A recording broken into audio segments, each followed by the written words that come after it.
ఈరోజు వాళ్ళు చేస్తున్న డైవర్షన్ పాలిటిక్స్ మనం ఒకసారి గమనించాలి. ఎందుకంటే ఇదే పవన్ కళ్యాణ్ గారు అధికారంలో రావటానికి ముందు మహిళలకు నేను అండగా ఉంటాను, మహిళలకు ఇబ్బందికరమైన ఏవి చేసినా ప్రభుత్వాన్ని నిలదీస్తాను, తప్పు చేసిన వారిని శిక్షిస్తానని మాట్లాడిన పవన్ కళ్యాణ్ గారు ఈ రాష్ట్రంలో ఎక్కడ మహిళలకు అన్యాయం జరిగినా ఈ రోజుటి వరకు నోరు తెరవలేదు. తప్పు చేసిన వారిని శిక్షించమని ప్రభుత్వం మీద ఒత్తిడి తీసుకురాలేదు. అది అనంతపురం అయినా, పిఠాపురం అయినా, తిరుపతి అయినా, అమరావతి అయినా, ఎక్కడ ఏ మహిళకు అన్యాయం జరిగినా ఆయన పట్టించుకోకపోవడం రాష్ట్రంలో ఉన్న మహిళలందరూ కూడా గమనించాలని ఈ సందర్భంగా తెలియజేసుకుంటున్నాను.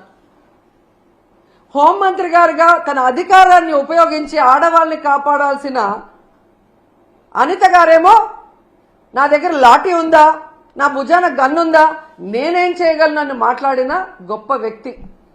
అలాంటప్పుడు మీకు చేత కాకపోతే మీరు ఫెయిల్యూర్ హోంమంత్రి అని తెలిసినప్పుడు ఎందుకు పక్కకి తప్పుకోవటం లేదు?